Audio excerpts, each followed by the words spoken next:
कार्यक्रम आयोजित किया जा रहा है। सो बच्चों, इसके उपलक्ष्य में अपने अक्कलकुआ तहसील के श्रीमान राजेश गावित साहब, assistant police inspector,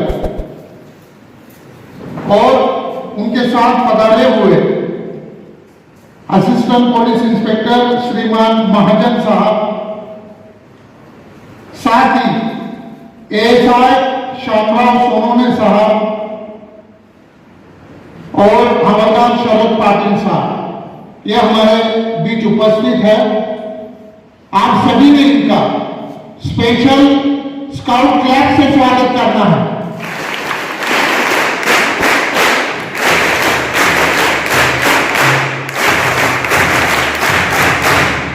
thank you बेटा। सो इस कार्यक्रम की शुरुआत करने से पहले मैं इनको विनती करता हूं कि मुख्य अतिथि एपीआर श्रीमान राजेश गावित का सत्कार शाल एवं पुष्प गुच्छ देकर करें। आदरणीय प्राचार्य श्रीमान मस्के साहब।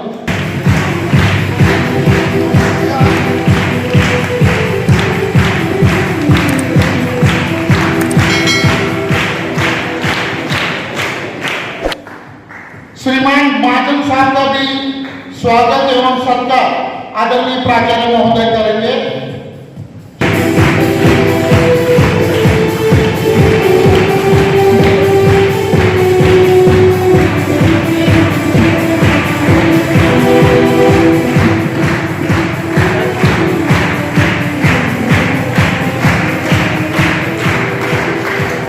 साथ ही एएसआई श्री शामराव सोनोने साहब का स्वागत एवं सत्कार पुष्प गुच्छ देकर आदरणीय प्राचार्य महोदय करें।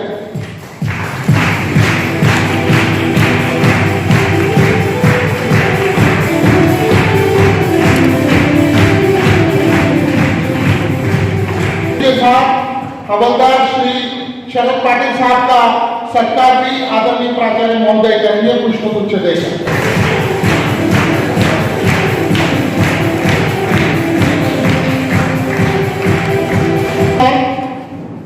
प्यारे बच्चों, ये जो पुलिस वर्धापन जागृति अभियान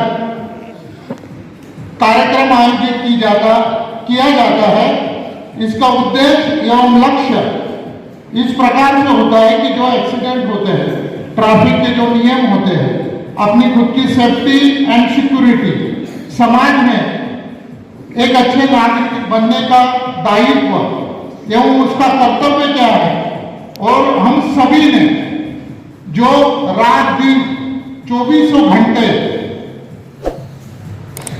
अपनी सुरक्षा एवं अपनी सेफ्टी के लिए पूरा पुलिस दल निरंतर काम में जुटा हुआ होता है। हम लोगों को संडे या किसी त्योहार, किसी भी मजहब का कोई भी त्योहार हो, हम लोग हर छुट्टी मनाते हैं, लेकिन ये पुलिस दल एक ऐसा डिपार्टमेंट है, इनको कोई भी त्योहार हो, कोई भी संडे हो, इनको किसी प्रकार की छुट्टी नहीं रहती। और कभी कभी तो गणेश फेस्टिवल हो, रमजान ईद हो, बकरीद हो, मोहर्रम, ताजिया वगैरह जो सेंसिटिव त्योहार मनाए जाते हैं हिंदुस्तान के भीतर, तो ऐसे त्योहारों के बाद इन लोगों की छुट्टियां तक बंद की जाती है, सिर्फ हम लोगों के लिए, कि हम सुरक्षित रहें, हम सेफ रहें, हम सिक्योर रहें। सो ये हमारे नवोदय विद्यालय की हिस्ट्री में हमारा अहोभाग्य है कि इस पुलिस वर्धापन जागृति अभियान के दरमियान श्रीमान राजेश गावित साहब, श्रीमान महाजन साहब हम सभी को मार्गदर्शन करने वाले हैं। सभी ने शांतिपूर्वक इन सभी बातों को सुनना है, और इसकी अगली श्रृंखला में मैं अपने विद्यालय के मुझे अध्यापक श्रीमान तलनीकर साहब को रिक्वेस्ट करता हूं कि वो स्वागत गीत सुनाए।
प्यारे बच्चों, इसके बाद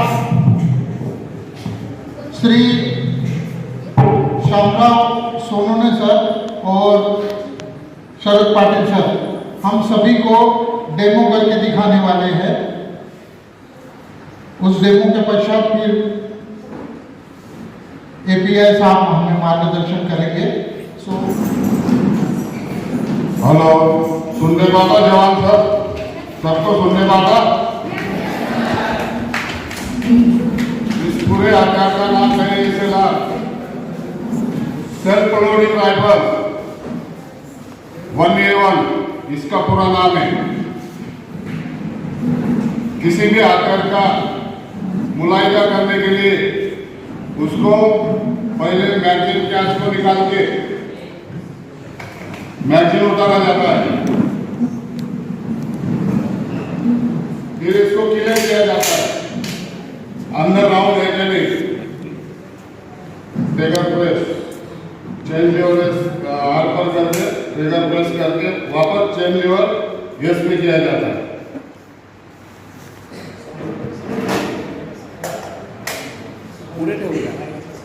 किसी भी हथियार का मुआयजा करने के लिए एक कार्रवाई की जाती है।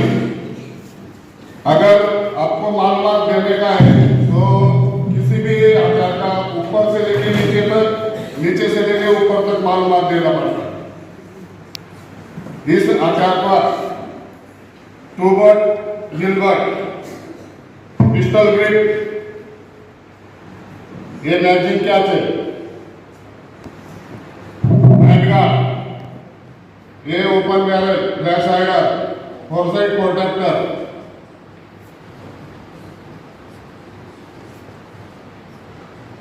इसकी मैगजीन में 20 राउंड आते, 20 ही भरे जाते और ये एक ही बार लोड करके फायर किया जाता है, बार बार लोड नहीं करना पड़ता। आया समझ में सबको? और कुछ रेंज 300 मीटर है इसका। 300 मीटर वो जमाव के अंदर गिराया जाता है। उसमें से धुआं निकलता तब आंखों में अंगारा चलने लगती है।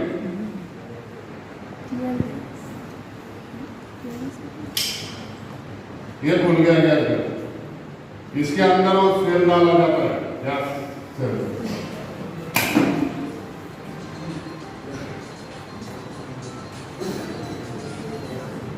इसका भी जैसा SLR का बताया वैसा ही इसका ऊपर से लेके नीचे तक, नीचे से लेके ऊपर तक नाम बताया जाता है। एक टूबट है, एलबट है, एक pistol grip, Tagore guard, Tagore, और ये ओपन बैरल।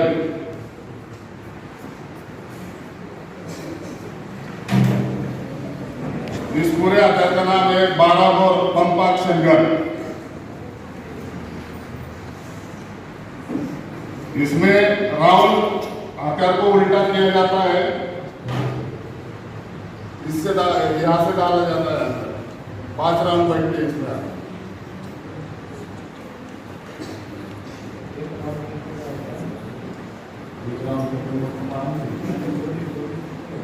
इसके 5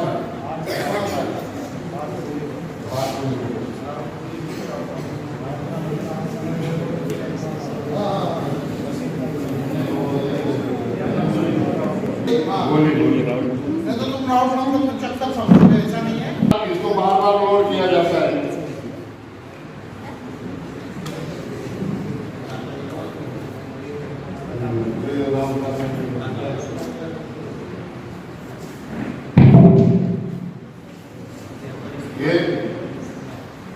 याचा इस्तेमाल फक्त याची रेंज आहे, इसकी रेंज 30 मीटर तक है गोले की।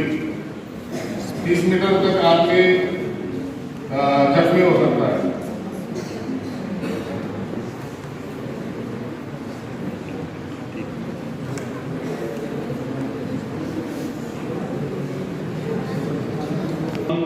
लॉन्ग रेंज का ये 2 प्रकार होता है, और जो बर्फीली एरिया या अपना रूरल ट्राइबल एरियाज में यूज़ करने के अलग अलग वेपन रहते हैं। अभी जो SLR दिखाया था वो लॉन्ग रेंज का है, शायद वो 800 मीटर तक रेंज रहती है उसको, वो उसको जो ये अपना वो दुश्मन रहता है वो मर सकता है। उसका हम कहाँ पे यूज़ करते हैं उसका, जो कि लॉन्ग रेंज, अभी सिटी में ज़्यादा उसका यूज़ नहीं करते क्योंकि सिटी में गली गली तक ऐसा रहता है। इस वजह से ये एक शॉर्ट वेपन है। आपने पिक्चर में देखा होगा रिवॉल्वर है, रिवॉल्वर में 6 गोलियां डाले जाते हैं, वो गोल गोल घूमते हुए। और उसका भी दूसरा मॉडिफाई है पिस्टल है। पिस्टल में ये इतना 15 राउंड भरे जाते हैं। ये मैगजीन है और ये पिस्टल है। पिस्टल का ये 4 साइड बैक साइड, इसका अंदाजा लेके फायर किया जाता है। इसका डिस्टेंस है सिर्फ 20 मीटर है, लेकिन 100 मीटर तक उसका ये गोली जाती है, लेकिन आदमी जख्मी हो सकता है, मर नहीं सकता है, लेकिन 15-20 मीटर तक आदमी मर सकता है। और ये मैगजीन ट्रिगर है। ट्रिगर ये दबा ले, जो लोड होने के बाद ट्रिगर दबा दे तो चालू है। और इसमें ये है राउंड, ये गोलियां में राउंड। इसका सिर्फ ये इतना सा जो पेंदा है वो ये बाहर निकल पड़ता है और जितना है वो आगे निकल जाता है फायर करने से। और ये मैगजीन है, इसमें 15 राउंड भरे जाते हैं। ये वेपन भी शॉर्ट वेपन है। शॉर्ट वेपन ये हम जो कि बिल्डिंग एरिया में ज़्यादातर यहाँ पे यूज़ करते हैं। और इसके लिए कोई भी इसको यूज़ नहीं करते, उसका लाइसेंस निकालना पड़ता है, नहीं तो उसका लाइसेंस जो डिपार्टमेंट में है उसको इशू किया जाता है। वो सेफ्टी के लिए, और कभी हादसा हुआ तो हम सेफ रह के उसको दुश्मन को जख्मी करने के लिए इसका इस्तेमाल किया जाता है। ये लोड हुआ लेकिन रेडी नहीं। ओके,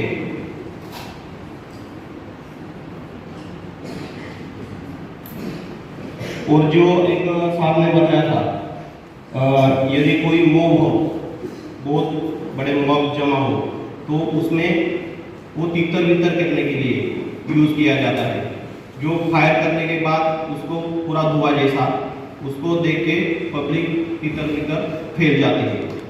जो कि कोई कभी इंसिडेंट हुआ, मॉब पूरा जमा हो गया और वो यहाँ से हटा नहीं रहा, तो उसका इस्तेमाल किया जाता है। ऐसा अलग अलग और बहुत सारे वेपन है, लेकिन जो यूज में है उसका आपको यहाँ पे इंफॉर्मेशन दिया है। और हमारे यहाँ में ट्रैफिक अमलदार है शरद पाटिल, वो आपको ट्रैफिक के रूल के बारे में बताएंगे। ठीक है।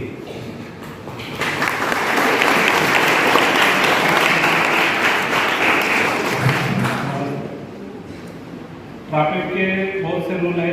पहला रूल बताना चाहता हूँ, तुम्हारी उम्र जब तक 18 साल नहीं होती तब तक तुम कोई 2 व्हीलर 4 व्हीलर चला ही नहीं सकते। अगर चलाया, कहीं एक्सीडेंट हुआ तो तुमको कानून के हिसाब से बहुत परेशानी होती है।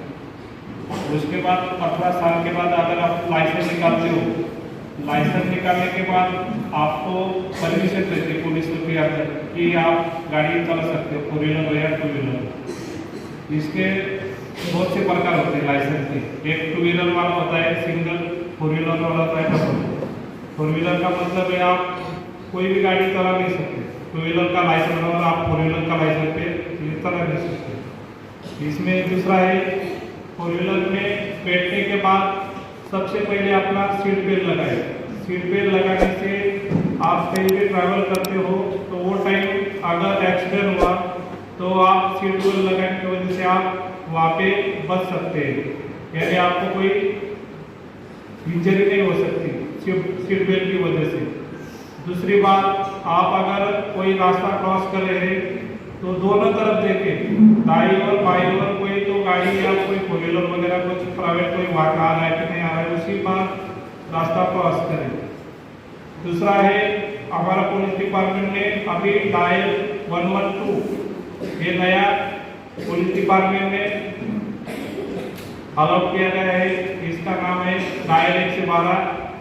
इसका मतलब है आप कभी कहीं पे परेशान हो, कोई तकलीफ में हो, एक्सीडेंट हुआ हो, आपके साथ किसी ने छेड़छाड़ी की है, तो वो टाइम अगर डायल 112 डायल करेंगे तो आपके नज़दीकी पुलिस स्टेशन में वो कॉल रिसीव किया जाता है।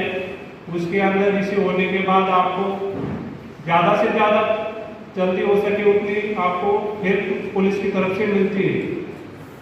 तुम्हारे साथ कुछ किसी ने झगड़ा किया है, रास्ते पे कोई एक्सीडेंट हुआ है, तुम किसी ने मारा है, बहुत से कारण होते हैं। इसलिए 112 डायल करने के बाद आपके पास पुलिस आएगी, आपको हेल्प करेगी।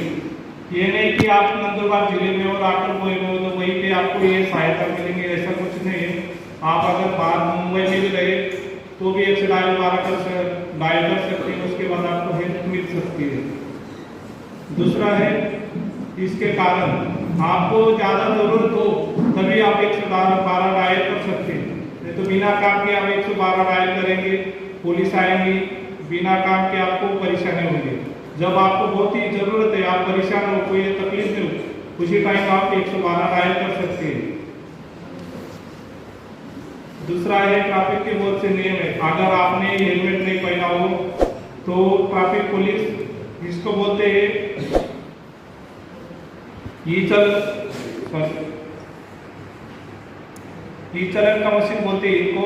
यहाँ से पुलिस आपको फाइन दे सकती है। अगर आपने हेलमेट नहीं पहना हो तो उनको 500 रुपए का फाइन है। अगर लाइसेंस नहीं होगा आपके पास और आप बाइक चला रहे हो, 4 व्हीलर चला रहे हो, सीट बेल्ट नहीं लगाया है, तो इसके ऊपर से भी आपको 500 या 200 रुपए का फाइन लग सकता है। और ये फाइन देने के बाद आपको भरना ही भरना पड़ता है। इसके लिए जब तक आप 18 साल की उम्र पूरी करते नहीं तब तक कोई भी बाइक या मोटरसाइकिल कुछ भी नहीं चला सकते। 18 साल उम्र होने के बाद आप लाइसेंस निकाल सकते हैं और उसके बाद बाइक वगैरह, 4 व्हीलर वगैरह जो है वो आप चला सकते हैं। ये ट्रैफिक पुलिस के अंदर के नियम है। तो से इसमें से और जानकारी देना चाहता हूँ, अगर आपको कहीं रेड सिग्नल दिया हो तो आप जा सकते हो, रुक सकते हो। अगर ग्रीन सिग्नल दिया है तो आप वहां से जा सकते हो। सिग्नल के बहुत से प्रकार होते हैं।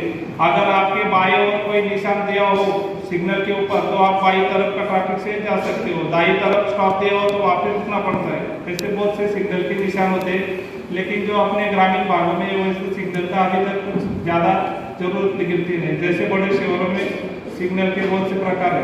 जैसे ट्रैफिक पुलिस ने अगर आपको ऐसा हाथ दिया हो तो आपको बाइक, 4 व्हीलर जो भी हो वैसा वहाँ पे रुकाना है।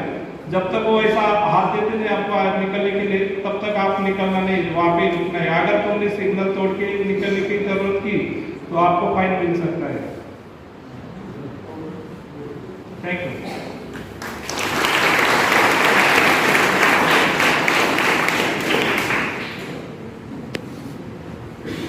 ये साइंस का एक जो अपना ऑनलाइन व्यवहार करते हैं कभी भी, तो आपको हर आदमी के पास शायद अभी एंड्रॉइड मोबाइल है, उसके कॉल आता है कि आपको लॉटरी लगेगी या आपको कुछ ऐसा कुछ लालच दिखा जाता है। उसमें आप कोई OTP आता हो तो आप जो कोई भी सामने वाला लालच देने वाला है उसको आप OTP शेयर करते हैं। शेयर करने के बाद अपना जो अकाउंट है, अकाउंट से उसमें जितना भी अमाउंट है अमाउंट उसके अकाउंट में जाता है। ऐसे बहुत हादसे होने लगे हैं अभी, क्योंकि ऑनलाइन ट्रांजैक्शन व्यवहार अभी बहुत, कोई भी फ़ोन पे, गूगल पे ये और ये कोई ऐप्स द्वारा व्यवहार करते हैं, तो इससे सावधान रहिए। ठीक है, फ़ोन पे और गूगल पे शायद सेफ है, लेकिन अननोन नंबर से आपको कोई फ़ोन आया कि आपको ऐसा ऐसा है, तो कोई भी किसी को भी OTP बताने का नहीं या आधार कार्ड बताने का नहीं। यदि आपने आधार कार्ड OTP कुछ बता दिया तो अपना अकाउंट से पूरा जो पैसा रहता है वो उनके अकाउंट में क्रेडिट हो जाता है। तो एक ये मोह दिखाया जाता है, तो इससे आपको बचना चाहिए।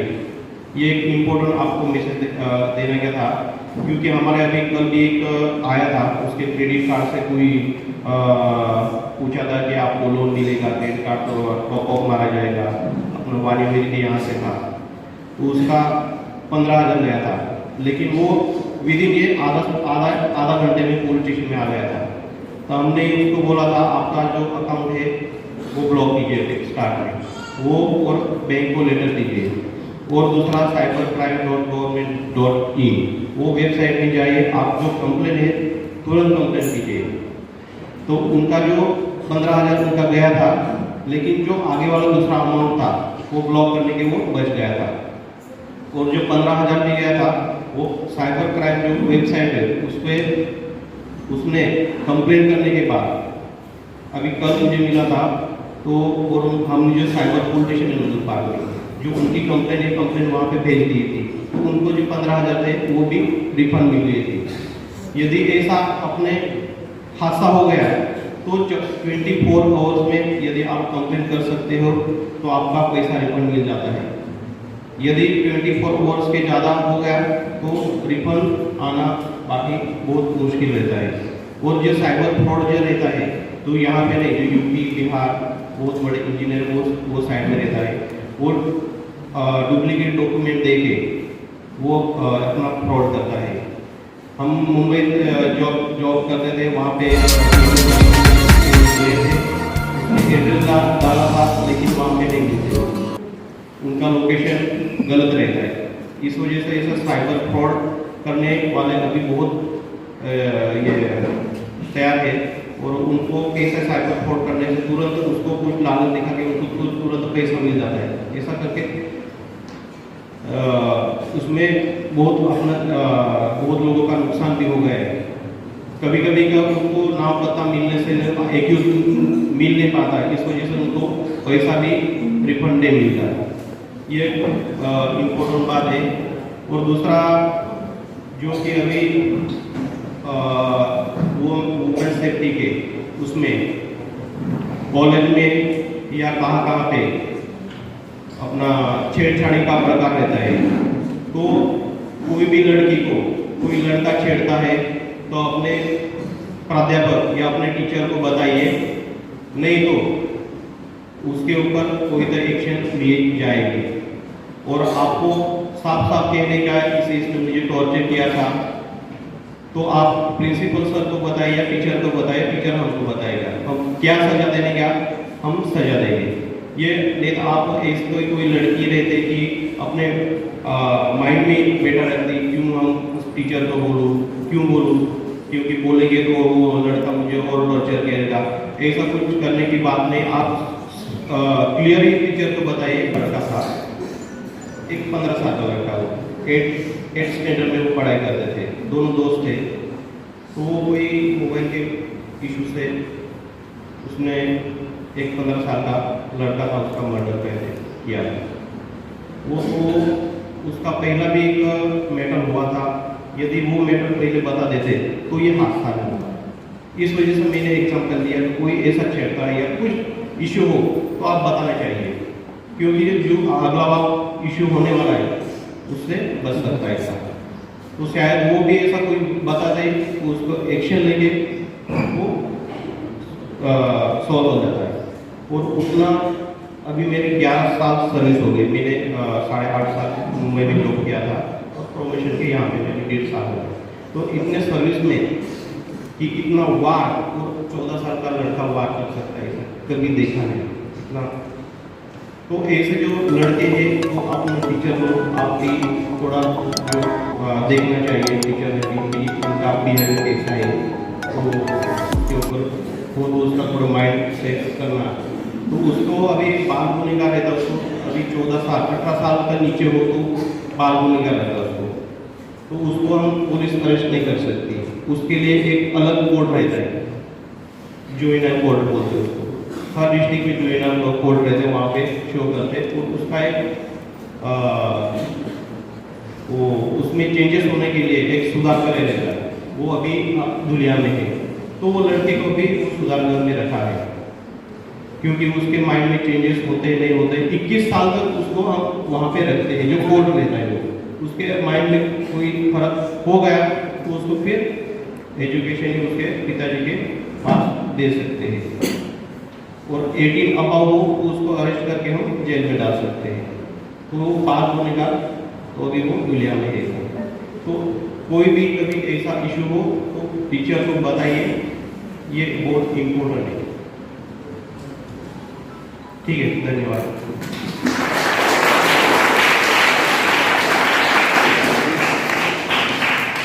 प्यारे बच्चों, अभी हमें बिल्कुल अमूल्य ऐसा मार्गदर्शन APR राजेश गावित साहब ने दिया। आज ही सुबह में असेंबली खत्म होने के बाद आदरणीय प्राचार्य सर ने अपने हाउस के बच्चों को मार्गदर्शन किया था, और वही बात उन्होंने कही है। आपके समझ में आ गया होगा कि किसी भी प्रकार का ऐसा अगर क्राइम है तो उस बच्चे को बाल सुधार गृह में भेजा जाता है और उसे दंडित किया जाता है। अपने प्राचार्य सर ने आज ही सुबह आप सभी को बिल्कुल कायदे से सिस्टमेटिकली सारी बातों से अवगत कराया है, और वही बात राजेश गावित साहब ने भी कही। सो आप सभी को इससे बहुत बड़ी सीख लेना है, क्योंकि अपने भी विद्यालय में किसी भी प्रकार का ऐसा कोई भी वाकया होना नहीं चाहिए। इसके आगे मैं विद्यालय के आदरणीय प्राचार्य श्रीमान GP मस्के साहब को आमंत्रित कर रहा हूं कि वह हम सभी को मार्गदर्शन करें। Good afternoon.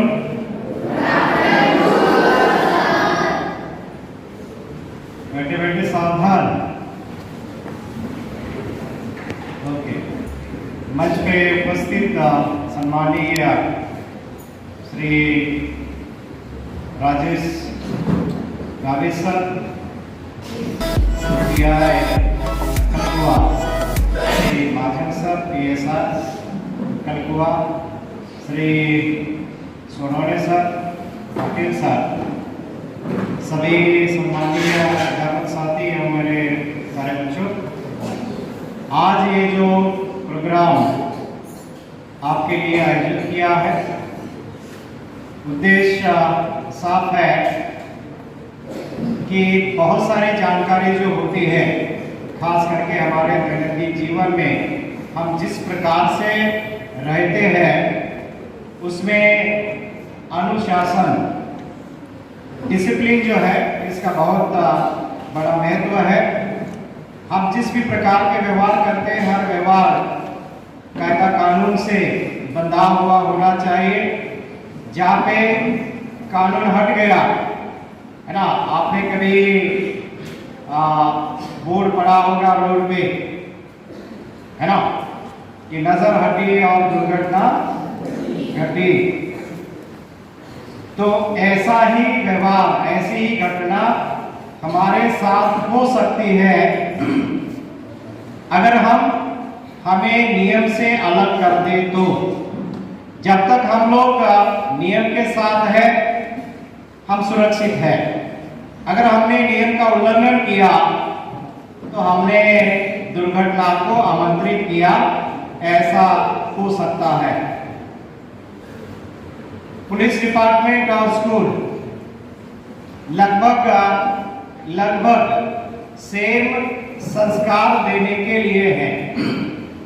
शुरुआत सर हमसे होती है ना, हम संस्कार ही दे रहे हैं, नियम सिखा रहे हैं और प्रयास ये कर रहे हैं कि ये अगर नियमों का आप अमल करेंगे तो आप सुरक्षित रह सकते हैं।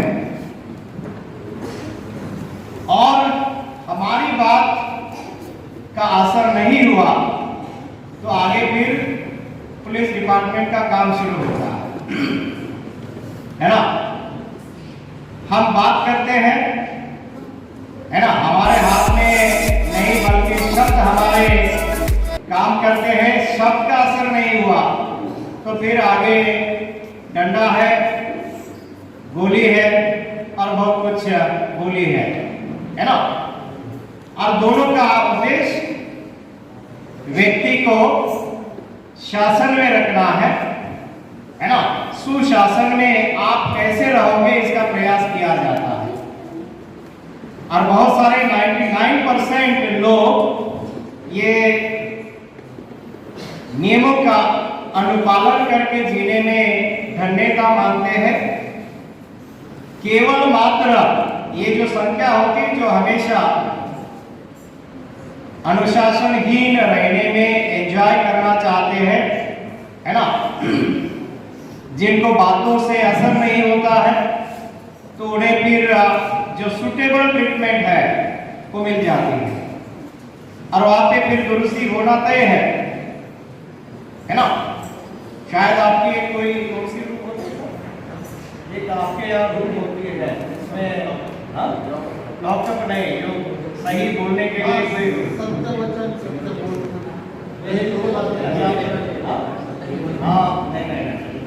एक रूम में जा वो बोलता है नहीं, फिर से बोलते हैं सच बोल, अपराध किया है, वो बोलता है नहीं, फिर वो जो है ना नार्को टेस्ट जो भी साधन होता है वो दिखाया जाता है, देख ले, फिर से मैं चांस दे रहा हूं कि तू सच बोल। तो थोड़ा रिमांड होम थोड़ा हाथ के कगार पे आता है, मैं वहां पे था लेकिन मैंने कुछ नहीं किया, फिर से एक चांस दे रहा हूं, हाथ ऊपर करके पूछते हैं सच बोल रहा है तू, फिर भी वो सच नहीं बोलता है, 2-4 मिल जाते हैं, तो फिर शुरुआत होती है, शायद आप कुछ सच बोल, ऐसा कोई करना होता है ना। तो वो कमरे में जाने की किसी ने भी मंशा नहीं रखनी चाहिए।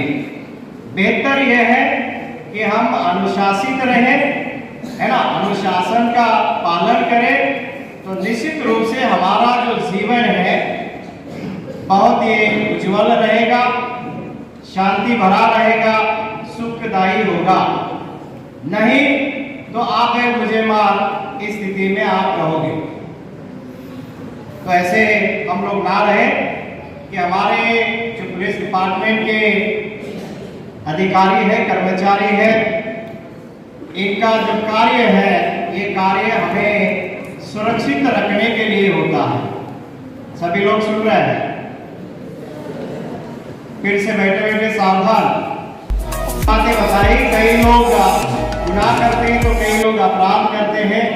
गुनाह सामान्य लेवल का होता है, अपराध थोड़ा हाई लेवल का होता है। जैसे गुनाह मान लो कि हम रास्ते से जा रहे हैं, किसी को थप्पड़ मारना ये गुनाह है ना, हम ऐसा नहीं कर सकते। लेकिन अगर हम किसी को शस्त्र से मार रहे हैं तो अपराध होता है। अगर समझो किसी की बोतल है, बोतल का पानी खराब किया, ये गुनाह होता है। लेकिन किसी सोर्स में, जैसे मान लो कुआं है, कुएं में ही कुछ मिट्टी डाल दी या जहर डाल दिया, ये अपराध है ना।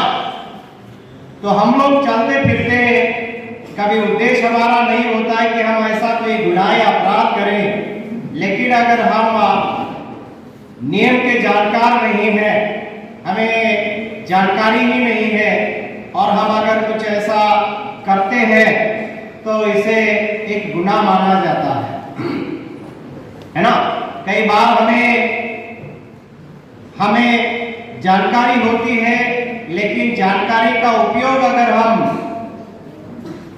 हमारे जीवन में नहीं कर रहे हैं तो निश्चित रूप से हम अपराध के तरफ जा रहे हैं। जानबूझकर कोई कृति करना, हमें जानकारी है कि हम अगर 18 साल के नहीं है, गाड़ी नहीं चलाना है ना, ये जानकारी भी है, लेकिन गाड़ी चला रहे, अपराध बन जाता है ना, फाइन लग जाती है। ये ऐसे करने का उद्देश्य क्या है? तो उद्देश्य यही है कि आपका भी जीवन, आपका भी लाइफ और जो हमारे इर्द गिर्द में रहते हैं, हमारे सहवास में रहते हैं, उनका भी लाइफ सुरक्षित रखना, ये नियम का कारण है। नियम ऐसे ही नहीं बने हैं नियम डेकोरेशन के लिए भी नहीं बने, नियम केवल दिखाने के लिए, बताने के लिए नहीं बने हैं। तो सबसे बड़ा अगर उद्देश्य नियमों का क्या कुछ है, कानून का क्या कुछ अगर उद्देश्य है, तो वो है सुशासन रखना। जितने भी जीव है पृथ्वी पे, तो उसको सुरक्षित रखना, है ना। ऐसे नहीं कि अगर जानवर है तो हम उसको ऐसे ही मार दें, नॉट अलाउड, है ना। हर एक लाइफ वैल्यूएबल है, क्योंकि आपने साइंस में पढ़ा होगा कि लाइफ साइकिल, है ना। हमारे देवरे सर बार बार बताते हैं कि how life cycle is important. Any chain, जो भी लाइफ साइकिल की अगर एक कड़ी टूट जाए तो दूसरे कोलैप्स हो सकते हैं। इसलिए हर एक का जीवन उतना ही इम्पोर्टेंट है। और ये साइकिल मेंटेन करने के लिए हमें नियम बनाए जाते हैं, नियम बताए जाते हैं, नियम सिखाए भी जाते हैं। उद्देश्य है कि हम उसका अनुपालन करें, नहीं तो अपराध होना तय है, दंड होना तय है। कई बार ये ऐसी घटनाएं आजकल ज्यादा घट रही है कि आप लोग जो खास करके साइबर क्राइम से आप इन सेंस कि आपके जैसे बच्चे जो जागरूक नहीं है, या हमारे जैसे लोग पढ़े लिखे हैं लेकिन जानकार नहीं है, जागरूक नहीं है। एक हमारे टीचर थे औरंगाबाद, तो एक ने फोन किया कि सर आपका एटीएम चल नहीं रहा है, तो हम आपका पिन बदल कर देना चाह रहे और आपका पिन हम बदलेंगे, लेकिन अभी जो वर्किंग पिन है या आप जो पिन यूज करते हैं वो बता दो। तो उस दिन उन्होंने पैसे निकालने के लिए गए थे, पैसे नहीं निकाल पाए, जो कुछ प्रॉब्लम हुआ था, और उसे लगा के जबकि ये बता रहा है आज आप पैसे नहीं निकाल पाए, तो सच में ये बैंक का आदमी बोल सकता है ना। उन्होंने अपना पहले वाला पिन दे दिया और शाम को फिर मैसेज आ गया कि 30,000 from his account was withdrawn. तो उन्हें सरप्राइज हुआ, ये कैसे हुआ। उन्होंने बैंक में फोन लगाया, जो नंबर दिया जाता है, कहा कि ऐसे ऐसे मेरे साथ हुआ है। पूछा कि क्या आपने किसी को नंबर बताया था, तो कहा कि हाँ मुझे फोन आ गया और बताया कि मैं बैंक मैनेजर बोल रहा हूँ और आप आज पैसे नहीं निकाल पाए, आपका पिन वर्क नहीं कर रहा है, पुराना जो नंबर है वो दे दो, इसलिए मैंने दे दिया। तो ऐसी कई घटनाएं हो रही है। और ये जो फ्रॉडुलेंट लोग होते हैं, हैकर्स होते हैं, अपराध करने वाले लोग होते हैं, तो इनसे सावध होना चाहिए। ये तो ऐसे अगर कोई बात आपके फोन से आपको मिल जाए मैसेज कि आपको लॉटरी लगी है, आपका नंबर सेलेक्ट हुआ है ना, तो आप बिल्कुल उसे रिस्पॉन्ड ना करें। अगर रिस्पॉन्ड करोगे तो नेचुरली आपके साथ धोखा होना तय है।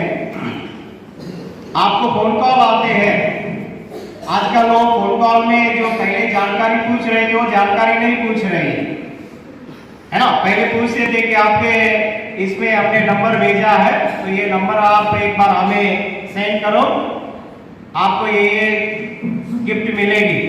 और कई लोग ऐसे भी फंस गए। अभी उन्होंने फॉर्मेट बदल दिया है। लेटेस्ट ये है कि आपको ये फॉर्म भरना है या इस एसएमएस को आपको फॉरवर्ड करना है और वो नंबर बता दो। ऐसे नहीं बोल रहे कि आपके स्क्रीन पे अभी नंबर आ गया है उसे पढ़ो, तो आप पढ़ रहे है ना। पहले आपने क्या सुना था कि बता दो, बताओ कहने से आपका पैसा जाता है, धोखा होता है, ये पता चला, तो आपने बताने से इनकार किया।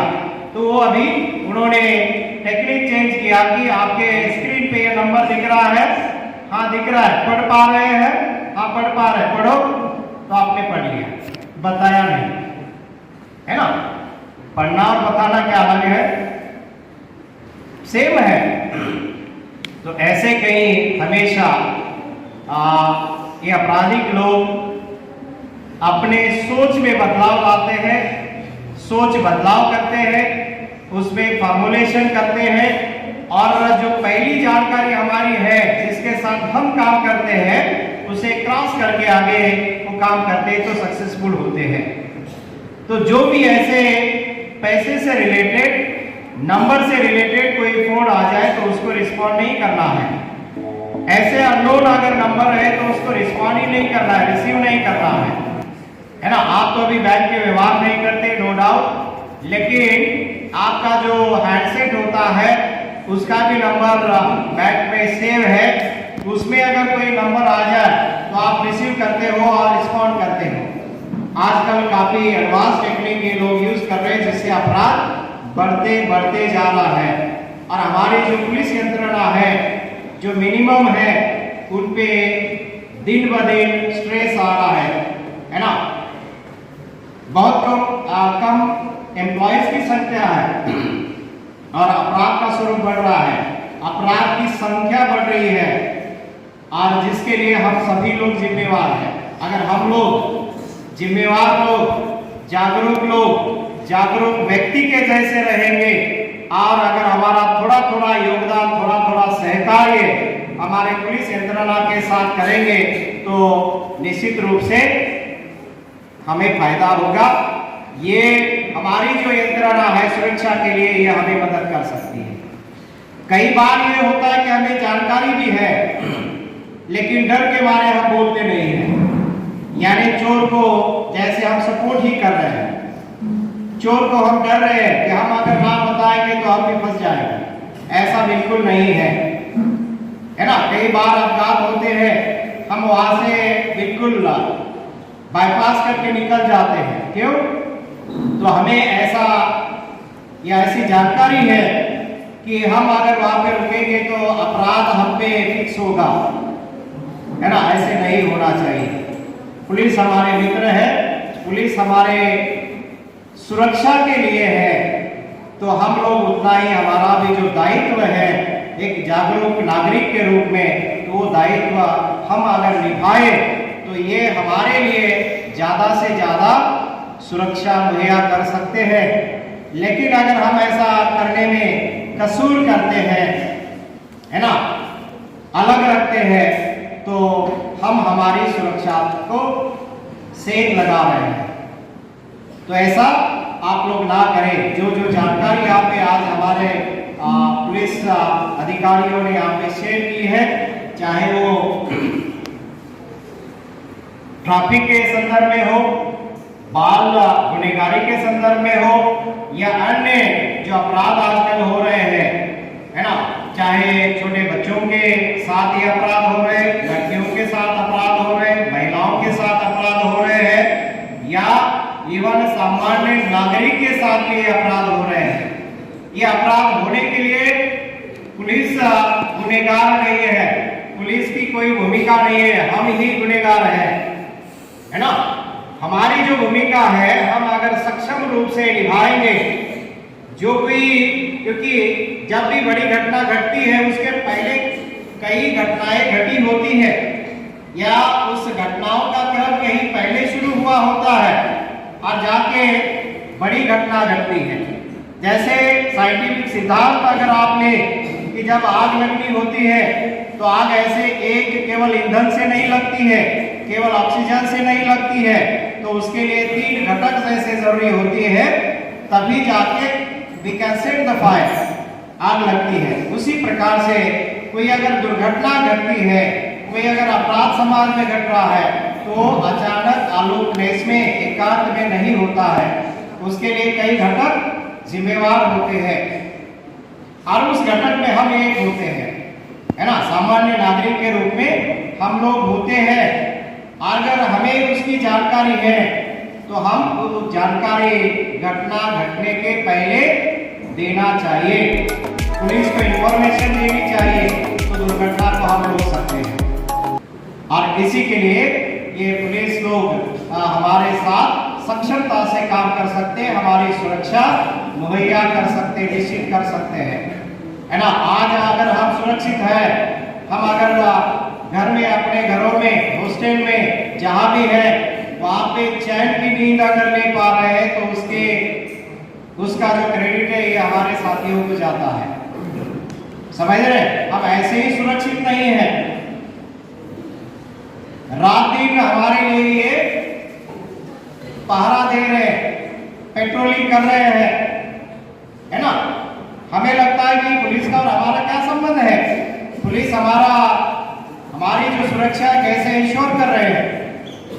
तो अगर ये लोग माइनस कर दिया जाएगा यंत्रणा से, तब पता चलेगा कि जो आज यानी गंदे पानी से गटर बह रहे हैं, कल ये गटर खून से बहेंगे। इतना है ना, इतना क्यों समाज में हो सकता है। इसलिए हम लोग हमेशा पुलिस वाले जो हमारे साथी है हमारे ये मित्र भी है, हमारे गाइड भी है, हमारे ये रक्षक भी है। तो हमेशा हम इनको है ना धन्यवाद देना चाहिए, सैल्यूट करना चाहिए, क्योंकि उन्हीं के बलबूते पर ही हम लोग इतने चैन की सांस ले सकते हैं, इतने सुरक्षा से रह सकते हैं। एनीवे सर, आज आप लोग आए यहाँ पे, हमें बहुत कुछ जानकारी दी और हमारे बच्चों को ये जानकारी से अवगत किया। इसलिए हम आपका तहे दिल से धन्यवाद देते हैं और हम चाहेंगे कि हमारे यहाँ भी कभी कभार ऐसे जो एंटी सोशल एलिमेंट का हो, इंट्रूडर्स का हो, इनका कभी कभी प्रादुर्भाव होता है। हम इसके लिए आपसे जब जरूरत है तो मदद मांगेंगे, राइट, और आशा करते हैं कि आप हमारी मदद करेंगे। आज आए, आपने हमारे बच्चों को जानकारी दी, इसलिए फिर से एक बार हम आपका तहे दिल से शुक्रिया अदा करते हैं। Thank you